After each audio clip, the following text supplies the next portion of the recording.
شهر رمضان الذي أنزل فيه القرآن هدى للناس وبينات من الهدى والفرقان.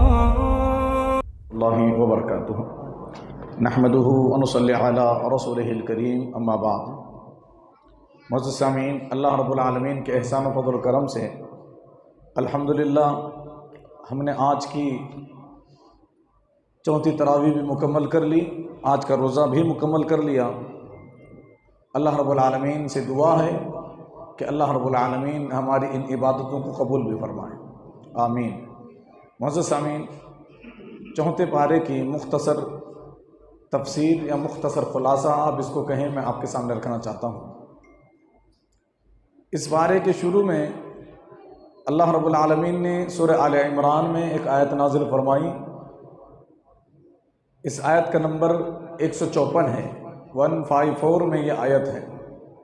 اللہ رب العالمین نے فرمایا: اعوذ باللہ من الشیطان الرجیم، ثم انزل علیکم من بعد الغم امنة نعاسا یغشی طائفة منکم وطائفة قد اہمتهم انفسهم یظنون باللہ غیر الحق ظن الجاہلیہ۔ اللہ رب العالمین نے جب جنگ احد کا موقع مسلمانوں کو دیا اور مسلمانوں نے اللہ کے نبی صلی اللہ علیہ وسلم کی نافرمانی کی تو جیتتی ہوئی جنگ مسلمان ہار گئے، یہ ہم اچھی طرح سے جانتے ہیں۔ لیکن چونکہ اب ہارے ہوئے مسلمان ہیں، غمزدہ ہیں، تکلیف اور صدمے میں ہیں، ایک تو ہار، دوسرا ان کو یہ خبر ملی تھی کہ اللہ کے نبی صلی اللہ علیہ وسلم کو شہید کر دیا گیا، یہ دوسرا غم۔ ان غموں سے گھرے ہوئے مسلمان، اللہ رب العالمین نے ان کی سکون کے لیے، ان کے راحت کے لیے ایک تحفے کے طور پر ایک نعمت دی، اور وہ کیا تھی کہ مسلمانوں کو اونگ آ گئی تھی۔ اونگنا جس کو کہتے ہیں، امنۃ نعاسا یغشی، ایسی اونگ جو سکون والی تھی، اور ایسی اونگ کہ آدمی اس سے پرسکون تو ہو جاتا تھا، لیکن اتنا اونگ کے عالم میں، اتنا نیند کے عالم میں چلا جاتا تھا کہ صحابہ اکرام خود فرماتے ہیں کہ ہمارے ہاتھوں سے ہماری تلواریں چھوٹ کر کے گر جاتی تھیں۔ یہ جنگ کے بعد کا واقعہ ہے کہ اللہ رب العالمین نے ان کے دلوں کو پرسکون کرنے کے لیے ان کے اوپر اونگ طاری کر دی، اور اونگ کی وجہ سے وہ مطمئن ہوئے۔ صحیح بخاری کی حدیث ہے، سیدنا ابو طلحہ رضی اللہ عنہ راوی حدیث ہے، حدیث نمبر 4068 ہے، 4068 میں یہ حدیث موجود ہے۔ ابو طلحہ رضی اللہ عنہ فرماتے ہیں: قال كنت في من تغشاه النعاس يوم احد، میں بھی انہی لوگوں میں سے تھا کہ جن کو احد کے دن اونگ نے ڈھانپ لیا تھا، اونگ گھیر چکی تھی۔ کن کو؟ صحابہ میں سے کچھ لوگوں کو، مسلمانوں کو، صحابہ کرام رضوان اللہ علیہم اجمعین کو یہ اونگ آ گئی تھی۔ صحابی فرماتے ہیں کہ میں بھی انہی میں سے تھا۔ حتی سقط سیفی، فرماتے ہیں کہ میرے ہاتھوں سے میری تلوار چھوٹ کر کے کئی مرتبہ گر رہی تھی، میں اٹھا رہا تھا اور وہ گر رہی تھی۔ وَيَسْقُطُ فَآخُذُهُ، اور میں اس کو پکڑ رہا تھا میرے ہاتھ سے چھوٹ کر کے، یعنی اونگ کی وجہ سے۔ ہمارے ساتھ بھی ایسا ہوتا ہے۔ اس میں اللہ رب العالمین نے مسلمانوں کو تو اونگ دے دی تاکہ ان کے دل مطمئن ہو جائیں اور ان کا جو صدمہ ہے، جو تکلیف ہے، وہ کم ہو جائے۔ لیکن جو منافقین تھے، ان کو اللہ رب العالمین نے سکون نہیں دیا، کیونکہ یہ پہلے ہی سے ہر معاملے میں رکاوٹ ڈال رہے تھے۔ جب جنگ احد کے لیے مسلمان تیار ہو رہے تھے تو یہ منافقین کہہ رہے تھے کہ تم جنگ کے لیے باہر نہ جاؤ بلکہ مدینے میں لڑو، اور اس کے بعد کئی ایک منافقین تو جنگ میں آئے بھی نہیں، منافقین آتے بھی نہیں تھے، بہانے کر کے اپنے ہی گھر میں رہ جاتے تھے۔ اللہ رب العالمین نے ان کے بارے میں فرمایا: ہمتہم انفسہم، کہ ان کے نفسوں نے اس ایسے موقع پر ان کو ہی آپس میں وہ ایک دوسرے کو ملامت کرنے لگے، اور مسلمانوں کو کہنے لگے کہ ہم نے تم سے کہا تھا کہ تم جنگ میں نہ جاؤ، یا جاؤ تو بھی مدینہ کے اندر لڑو، مدینہ کے باہر نہیں۔ طرح طرح کی باتیں کرنے لگے کہ تم نے ہماری بات نہیں مانی، حل لنا من الامر من شیء، کیا ہماری کوئی بات نہیں چلے گی، کوئی ہماری بات نہیں سننے والا۔ منافقین نے طرح طرح کی باتیں کی۔ جب مسلمان جنگ ہار گئے تو منافقین کو بہانہ مل گیا۔ اللہ رب العالمین نے فرمایا قل ان الامر کلہ للہ، اے نبی صلی اللہ علیہ وسلم آپ کہہ دیجئے کہ ہر معاملہ اللہ کے حوالے، ہر معاملہ اللہ کے حوالے۔ جنگ میں ہار ہوئی ہے کوئی بات نہیں، اللہ کی مرضی ہے۔ یہ اللہ کے نبی صلی اللہ علیہ وسلم کو اللہ نے حکم دیا۔ مشکل کے وقت انسان کو اپنا ہر معاملہ اللہ کے سپرد کر دینا چاہیے۔ جب کبھی ہم تکلیف میں ہوں، مصیبتوں سے گھرے ہوئے ہوں اور پریشانیاں اتنی ہوں کہ ہمارے سمجھ کے باہر ہو جائے، کوئی بات سمجھ میں نہ آئے، تو ہمیں سارا کا سارا معاملہ اللہ کے حوالے کر کے خاموش ہو جانا چاہیے کہ اللہ رب العالمین ہی اب میرے اس معاملے کو سلجھائے گا۔ صحابہ کرام رضوان اللہ علیہم اجمعین اسی وجہ سے جنگ جیتا کرتے تھے۔ اور اس کے تعلق سے ایک امریکی ماہر عمرانیات یعنی سوشولوجسٹ نے، جس کا نام ڈائنسن ہے، اس نے اپنی کتاب میں بھی لکھا ہے کہ مسلمانوں نے جو جنگیں جیتی ہیں اور جنگوں میں جو ان کے پاؤں مضبوطی سے گڑے ہوئے رہتے تھے، اس کی بس ایک ہی وجہ ہے کہ ان کا ایمان میں تقدیر بڑا مضبوط تھا، تقدیر پر ایمان بہت اچھا تھا، اور تکوین پر ایمان یعنی جو اللہ نے ہمارے مقدر میں لکھا وہ ہو کر کے رہے گا، اور جو اللہ نے نہیں لکھا وہ چاہے جو بھی ہو جائے وہ ہمیں نہیں ملے گا۔ یہ مسلمانوں کا تقدیر پر ایمان، اللہ پر بھروسہ اتنا زیادہ، اتنا اٹوٹ، بس اسی وجہ سے مسلمانوں کے پیر ہمیشہ جمے رہیں اور اسی وجہ سے مسلمانوں نے جنگیں جیتی، ورنہ تاریخ اٹھا کر کے دیکھ لیں کہ مسلمانوں کی تعداد کہیں بھی زیادہ نہیں تھی۔ جتنی بھی جنگیں ہوئیں ان میں مسلمانوں کی تعداد کفار کے دشمنوں کے مقابلے میں ہمیشہ کم رہی۔ تعداد کے مقابلے میں کبھی، تعداد کے بلبوتے پہ کبھی مسلمانوں نے جنگ نہیں جیتی۔ اللہ پر بھروسے کے مقابلے میں، اللہ کی تقدیر پر بھروسہ، اللہ کی تکوین پر بھروسہ کہ جو ہوگا سو ہوگا، اللہ کے نام پہ نکل جاتے تھے، اللہ کے نام پہ کام کرتے تھے۔ آج ہمارے چھوٹے سے چھوٹے مسئلے میں، بڑے سے بڑے مسئلے میں ہمارے شکایتیں ہی ختم نہیں ہوتی۔ ہمارا ایمان اتنا کمزور ہے، کوئی چھوٹا سا معاملہ ہو جائے تو ہم سوچتے ہیں کہ مجھے ایسا نہیں کرنا چاہیے تھا، شاید میں یہ نہیں کرتا تو یہ کام نہیں ہوتا، یہ اگر میں کر لیتا تو یہ نوبت نہ آتی۔ یعنی انسان بس جو کام ہو چکا اس کے بارے میں یہ کہتا رہے کہ اگر میں ایسا کرتا، اگر میں ایسا نہ کرتا، جبکہ مسلمانوں کا ایمان کیا ہونا چاہیے کہ جو کچھ ہو رہا ہے، جو کچھ ہونے والا ہے وہ اللہ کی مرضی سے ہے۔ یقین مانیے کسی بھی انسان کے دماغ میں اگر یہ بات بیٹھ جائے، دل میں یہ ایمان مضبوط ہو جائے کہ اللہ رب العالمین ہی جو چاہے کرے گا، چاہے میرے اندر جتنی طاقت ہو، جتنی قوت ہو، جتنی مادی صلاحیتیں ہوں، پیسہ، دولت، شہرت، پہنچ، پہچان، جو کچھ ہو، لیکن جب تک اللہ کی مرضی نہیں ہوگی میں کچھ نہیں کر سکتا، اور اللہ کی مرضی ہوگی تو مجھے ان تمام چیزوں کی ضرورت نہیں، اللہ کر دے گا کام میرا۔ اس طرح کا ایمان ہونا چاہیے جیسے صحابہ کا تھا، اور اسی وجہ سے وہ ہمیشہ باطل کے مقابلے میں کھڑے ہو جاتے تھے۔ معزز سامعین، آگے چل کر کے سورہ نساء ہے، اور سورہ نساء کی آیت نمبر 17 اور 18 ہے۔ اللہ رب العالمین نے فرمایا اعوذ باللہ من الشیطان الرجیم انما التوبۃ علی اللہ للذین یعملون السوء بجہالۃ ثم یتوبون من قریب فاولئک یتوب اللہ علیہم، کہ بے شک توبہ تو ان لوگوں کی ہے جنہوں نے کوئی کام جہالت کی بنیاد پر کر لیا ہو اور فوراً اللہ سے توبہ بھی کرتے ہوں تو اللہ رب العالمین ان کی توبہ قبول کرے گا۔ اس کا مطلب یہ ہے، بلکہ ایک حدیث بھی ہے کہ جس میں رسول اللہ صلی اللہ علیہ وسلم نے فرمایا کہ جب انسان کوئی گناہ کرتا ہے، غلطی کرتا ہے، اس وقت وہ جاہل ہوتا ہے، جہالت کی بنیاد پر وہ گناہ کرتا ہے، لیکن گناہ کرنے کے بعد اس کو چاہیے کہ وہ اللہ سے توبہ کر لے، معافی مانگ لے، شرمندہ ہو جائے۔ اگر معافی مانگ لیتا ہے تو پھر اس کا گناہ اللہ رب العالمین معاف کر دیتا ہے۔ ایک حدیث بھی ہے جس کو امام ابن ماجہ رحمۃ اللہ علیہ نے روایت نقل کی ہے، عبداللہ ابن عمر رضی اللہ عنہما راوی حدیث ہے، حدیث کا نمبر 4253 ہے۔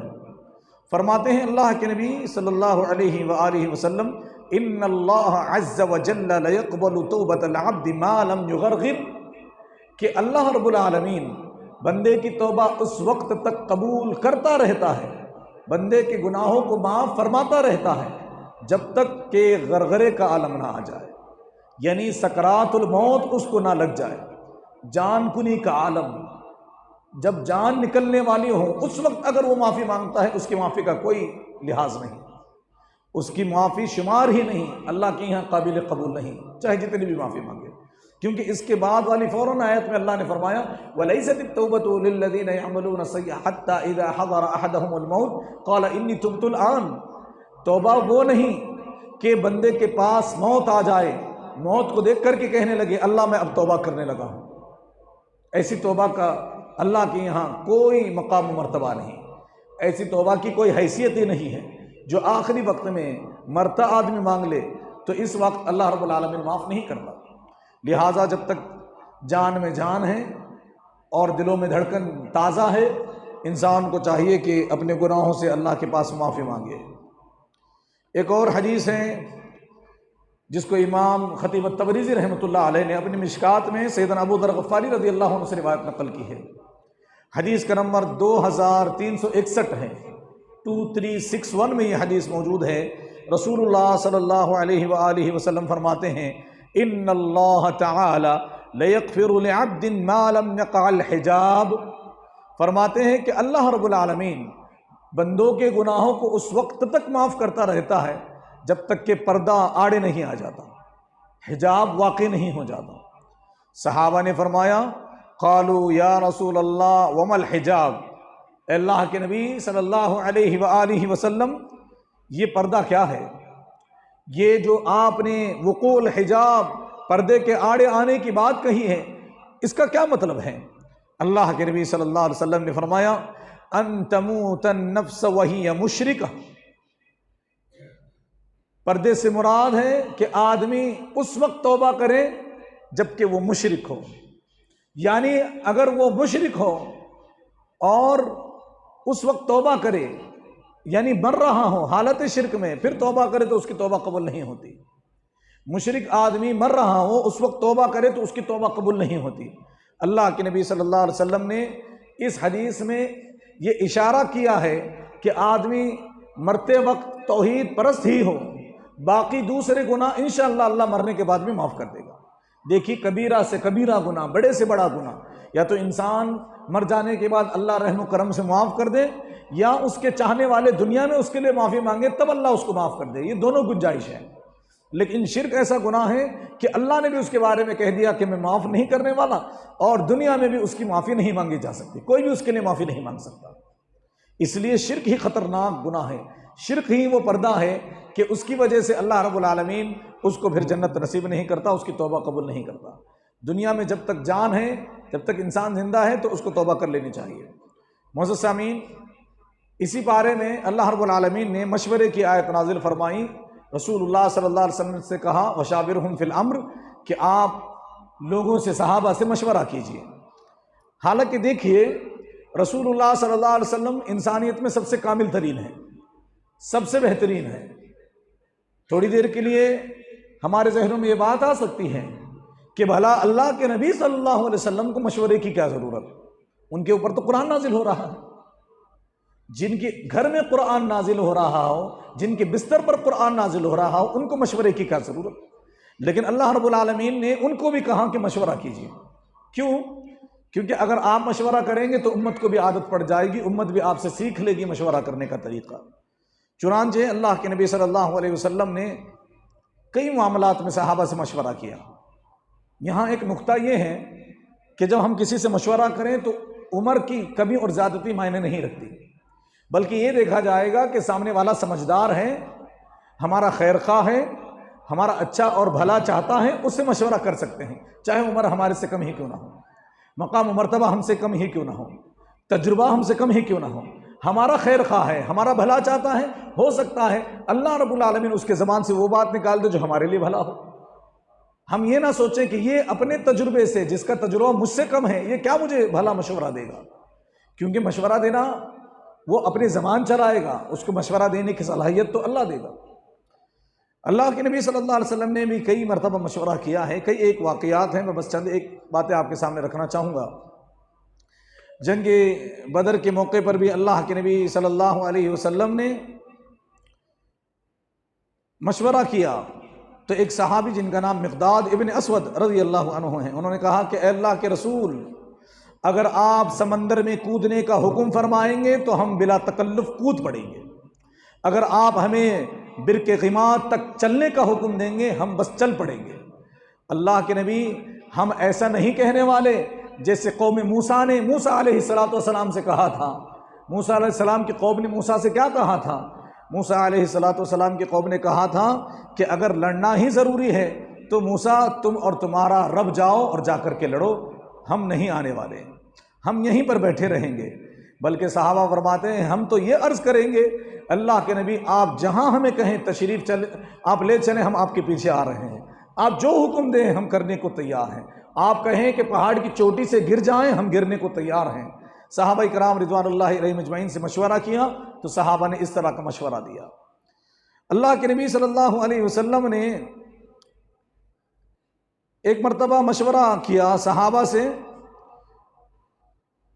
کہ کہاں پڑاؤ ڈالیں، تو منذر ابن عمرو جن کا نام المعنق لیموت یعنی شہادت کے جذبے سے سرشار، ہمیشہ ان کو شوق تھا کہ میں شہید ہو جاؤں، اتنے بڑے صحابی ہیں، انہوں نے مشورہ دیا، کہا کہ ہمیں دشمن کے سامنے نکل کر مقابلہ کرنا چاہیے۔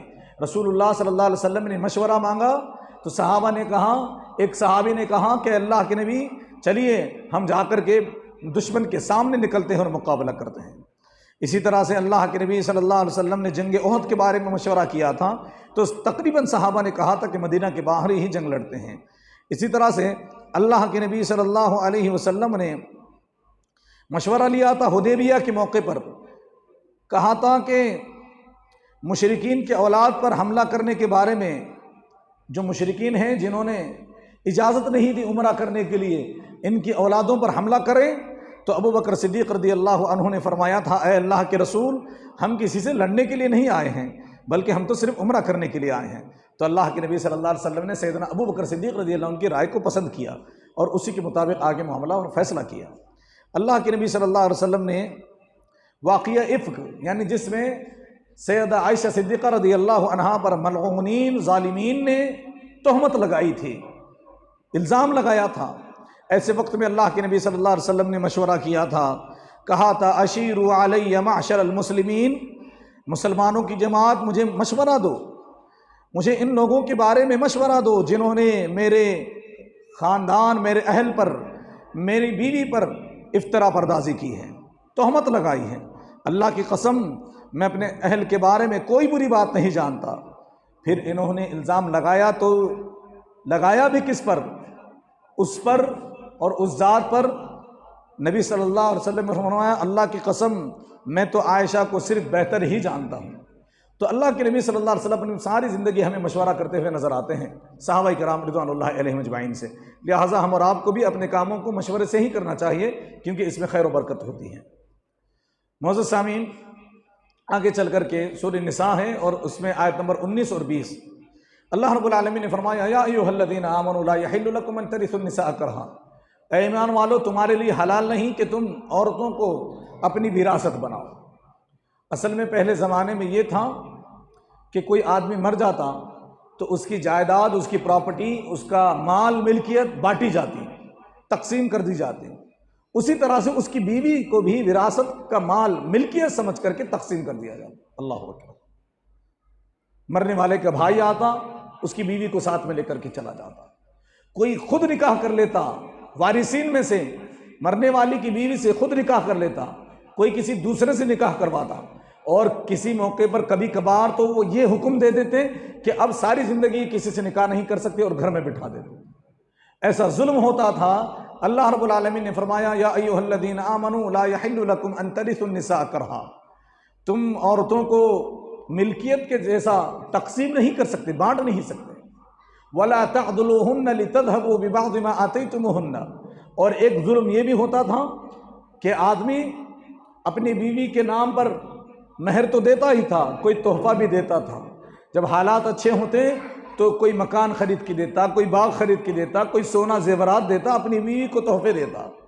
لیکن جب اس کو ان چیزوں کی ضرورت پڑتی، اب اگر یہ اپنی بیوی کو طلاق دے گا تو اس میں سے کوئی چیز واپس نہیں آئے گی، لہٰذا وہ کیا کرتا، چیزوں کی، پیسوں کی، مال کی ضرورت پڑتی تو اپنی بیوی کو ٹارچر کرتا، ظلم کرتا، تشدد کا شکار اور نشانہ بناتا، اتنا ظلم کرتا کہ پھر وہ عورت مجبور ہو جاتی خلا لینے پر، اور آ کر کے کہتی کہ میں تمہیں اپنا سارا مال دینے کو تیار ہوں، میرے پر ظلم بند کر دو۔ اللہ نے فرمایا وَلَا تَعْضُلُوهُنَّ لِتَذْهَبُوا بِبَعْضِ مَا آتَيْتُمُوهُنَّ إِلَّا أَن يَأْتِينَ بِفَاحِشَةٍ مُبَيِّنَةٍ، کہ تم اپنی بیویوں کے ساتھ سختی نہیں کر سکتے تاکہ تم ان کے پاس جو کچھ مال ہے وہ لے اڑو۔ اللہ نے فرمایا اگر رائی کے دانے کے برابر بھی کچھ دیا وہ بھی نہیں لے سکتے، پہاڑ کے برابر بھی دیا وہ بھی واپس نہیں لے سکتے۔ کتنا رحم اور کتنی بہترین تعلیم اللہ رب العالمین نے رکھی۔ عورتوں کو اتنا ظلم کیا جاتا تھا، اللہ اکبر۔ ایک معصوم بچی جو اپنے باپ کے گود شفقت میں گہوارے میں پلنا بڑھنا چاہتی ہیں، اسی معصوم بچی کو باپ اپنے ہی ہاتھوں سے زندہ دفن کر دیتا تھا۔ اور عورت جب بڑی ہو جاتی، کچھ عورتیں وہ اپنی ضرورت کے لیے باقی رکھتے تھے تو اس کو صرف سامان ہوس سمجھ لیتے، استعمال کی چیز سمجھتے تھے، اور اس کے ساتھ جانوروں سے زیادہ بدسلوکی کرتے تھے، اور بس یہی حیثیت تھی۔ لیکن اسلام نے عورتوں کے مقام کو اتنا سمجھا، اتنا پیارا اسلام، اللہ اکبر، عورت کے مقام و مرتبے کو اس قدر بڑھایا کہ وہ چھوٹی سی معصوم سی بچی جس کو باپ اپنے گود میں لینا تک پسند نہیں کرتا تھا، لینا تو دور کی بات، اگر گھر میں بیٹی پیدا ہو جائی تو وہ معاشرے میں نکلنا پسند نہیں کرتا تھا، چہرہ چھپاتا تھا، چہرہ کالا ہو جاتا تھا۔ لیکن اسلام نے اتنا خوبصورت پیغام دیا ہے، تعلیم دی ہے کہ اسی معصوم بچے کی تربیت اچھی طرح سے کرو، اس کی تعلیم کا انتظام کرو، اس کی تربیت کا انتظام کرو، اور پھر جہنم سے آزاد ہو جاؤ۔ اللہ اکبر۔ اور نبی کے ساتھ جنت میں پڑوس تمہیں ملے گا اگر اسی لڑکی کے ساتھ اچھا سلوک کرو گے، اچھی تربیت کرو گے۔ جہاں لوگ اپنی ہی سگی اولاد کو اپنے ہاتھوں سے دفن کر دیتے تھے، جب اللہ کے نبی آئے صلوات اللہ علیہ وسلامہ علیہ، انہوں نے یہ تعلیم دی کہ لڑکی 2 ہو یا 3 ہو یا 1 ہو، اس کے ساتھ اچھا سلوک، اس کی تربیت کی جائے، بہترین تربیت۔ باپ شفقت کا اپنے ہاتھ اس کی بیٹی پر رکھے تو پھر وہ ستر من النار، جہنم سے پردہ بن جائے گی۔ یہ بات جب یہ تعلیم دی، حضرت حمزہ رضی اللہ عنہ جب شہید ہوئے، ان کی ایک بیٹی رہ گئی، 3 صحابہ آپس میں لڑنے لگے کہ اس بیٹی کو میں پالوں گا، اس بیٹی کو میں پالوں گا۔ کس نے کہا کہ میں حمزہ کے قریب ہوں، میں پالوں گا۔ اللہ اکبر۔ جہاں اپنی سگی بیٹی کو لوگ دفن کرتے تھے، اب دوسری کی بیٹی پالنے کے لیے لڑ رہے ہیں آپس میں۔ اس طرح سے اللہ رب العالمین نے نبی اکرم صلی اللہ علیہ وسلم کے ذریعے پورا ماحول بدل دیا۔ سبحان اللہ، اتنا خوبصورت ماحول اللہ رب العالمین نے عورتوں کے احکامات نازل فرمائے، ان کے نام سے ایک سورت نازل فرمائی۔ اب مسلمان خواتین کو چاہیے کہ مسلمان خواتین ہمیشہ اللہ کا شکر ادا کریں، ہمیشہ اپنے نبی اکرم صلی اللہ علیہ وسلم سے محبت کریں اور ان کی تعلیمات پر عمل کریں اور ان کے اوپر درود پڑھتے رہیں، کیونکہ انہوں نے جو خواتین کے لیے کیا ہے، اگر اللہ کے نبی نہ ہوتے تو ساری کی ساری عورتیں آج بالکل وہی زمانے جاہلیت کی طرح ایک سامان ہوس بن کر کے رہ جاتی۔ اللہ کے نبی صلی اللہ علیہ وسلم نے ماحول ہی بدل دیا اور عورتوں کو مقام و مرتبہ دیا۔ ایک انگریز عورت سے کسی نے پوچھا کہ آپ، حالانکہ وہ مسلمان نہیں ہیں، کسی نے پوچھا کہ آپ محمد صلی اللہ علیہ وسلم کی کسی ایک اچھائی کا ذکر کیجیے، تو وہ عورت رونے لگی اور بہت زیادہ رونے لگی، اور اس نے کہا کہ اگر میں نبی محمد صلی اللہ علیہ وسلم کی کسی ایک اچھائی کا ذکر کروں گی تو ان کے ساتھ ناانصافی ہوگی، کیونکہ ان کے اندر صرف اچھائی ہے۔ وہ نہ انہوں نے کبھی مارنا سکھایا، نہ اپنی بیویوں پر ہاتھ اٹھایا، نہ ہی کسی عورت کو تذلیل کی نظر سے دیکھا، نہ ہی کسی عورت کو نیچا کیا، نہ ہی بیٹی، نہ ہی بڑی، نہ ہی ماں، کسی کی توہین نہیں دی، سب کے مقام کو برقرار رکھا، کسی پر ہاتھ نہیں اٹھایا، کسی چھوٹے کو نہیں مارا، کسی بڑے کو نہیں مارا۔ اگر آج میں ان کی کسی ایک اچھائی کا ذکر کروں تو یہ ان کے ساتھ ناانصافی ہو جائے گی، اور رونے لگی کہ ان جیسا انسان، انہوں نے ہی آج ہمیں یہ مقام دیا، ورنہ ہمیں تو روند دیا جاتا، کچل دیا جاتا، اور ہماری کوئی حیثیت ہی نہیں ہوتی دنیا میں۔ ایک انگریز اور ایک دشمن اسلام ان باتوں کو تسلیم کرتی ہے۔